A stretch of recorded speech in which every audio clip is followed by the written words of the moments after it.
I never imagined a random Tuesday would flip my world upside down. I'm Elliot, 39 years old, married to Clara for 14 years.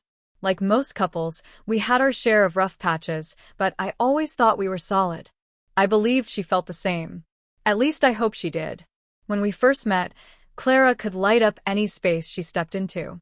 Her laugh was contagious, her presence magnetic. I was the quieter one, more methodical, more reserved.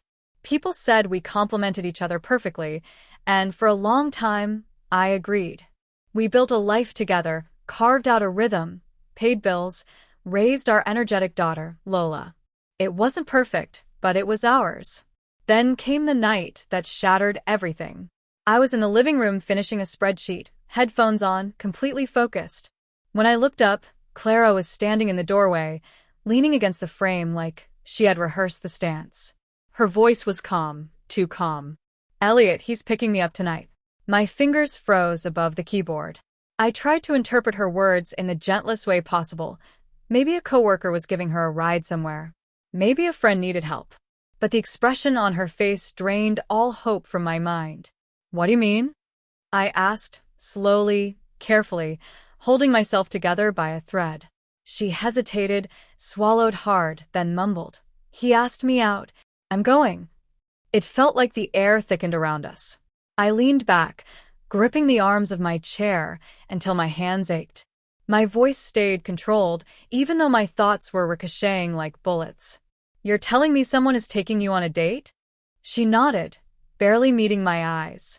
The silence that followed felt like the moment right before a glass shatters, the stillness before everything breaks. I shut my laptop with deliberate slowness. "Who is he?" "Logan," she whispered. "We work together." The pieces fell into place far too easily. The distance between us, the way she moved away when I tried to be affectionate, the nights she spent glued to her phone while I tried starting conversations. It all added up to this moment. Something in me gave way, not violently, not angrily, but with a cold sort of understanding. I had been holding together a marriage she had already stepped out of. She started to explain, voice trembling, but I raised a hand. "Don't," I said quietly. "Not right now." That was the moment I realized I had been fighting alone. All these years, I'd poured myself into our life, my care, my patience, my loyalty, while she quietly drifted away. I stood, steadying my breath, trying to see things clearly. "Clara," I said, "I'm not going to stop living just because you stopped choosing us." Before she could respond, I walked to the bedroom, grabbed an overnight bag, tossed in a few essentials, and headed for the door. I paused, looked at her one last time, and left without letting her speak. The night air hit me like a splash of cold water, uncomfortable but sobering. I drove until I found myself outside my best friend Theo's house. He opened the door without a single question, and we sat in silence while the TV played quietly in the background. For the first time that night, a thought settled into something solid inside me. I'm done chasing her love. If she's leaving, she can go. But I'm not losing myself with her. My phone buzzed. Clara's name. I ignored it. The next morning I woke with a dull headache but a surprising sense of clarity.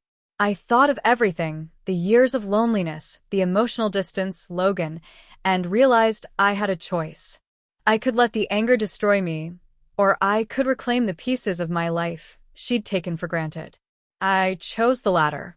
Later, Theo and I sat on his porch with coffee as the sun crept over the rooftops. "You holding up?" he asked. "I will be," I said. "I just need to straighten things out for myself." "That's the right priority," he replied. I went home later that day. The place felt strangely peaceful without Clara's presence. Her side of the closet sat untouched. I closed it calmly and walked away. No tears, no fury, just acceptance. Eventually, I opened the message she'd sent the night before. "Elliot, we need to talk. Please." I let it sit there for a while before replying. "I need time." "Please respect that." She didn't respond. That evening, I took steps I should have taken years ago, not out of spite, but out of self-preservation. I handled the bank accounts, reviewed the finances, and set boundaries that should have existed long before this. Every decision felt like reclaiming a piece of my autonomy. The following day, she showed up at the door looking frazzled and anxious. Elliot. No, I said firmly, raising a hand. Not today. Communicate through proper channels if you need something. I'm moving forward. She didn't argue. She didn't cry. She just left, and the silence that followed felt purifying. Over the next several weeks, I rebuilt my routine, this time around myself. Morning walks, cooking meals I liked, reconnecting with people I had pushed aside. Step by step, I created a life that didn't revolve around trying to keep someone who no longer wanted to be kept. And then I met Maya, a friend of a friend. She didn't try to fill the empty spaces or fix my past. We just talked. We laughed. And for the first time in a long time, I felt something warm and uncomplicated flicker to life. I still think of Clara sometimes, but the feeling isn't heartbreak anymore. It's perspective. I loved her deeply. I gave everything I had, but love only works when both people show up. When that stops, leaving isn't giving up, it's choosing to survive. 3 months have passed since that night. The apartment is quiet, yes, but peaceful. My life feels like it finally belongs to me. Sometimes I catch myself smiling at simple things. The way the sunlight hits my porch, a funny message from Theo, one of Lola's drawings still hanging on the fridge. Clara will always be part of my story, but she no longer writes it for me. I do. And when I lock the door tonight and glance at my reflection, I recognize the man staring back.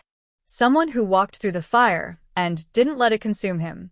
Someone who learned the most important lesson. Sometimes the strongest thing you can do is walk away.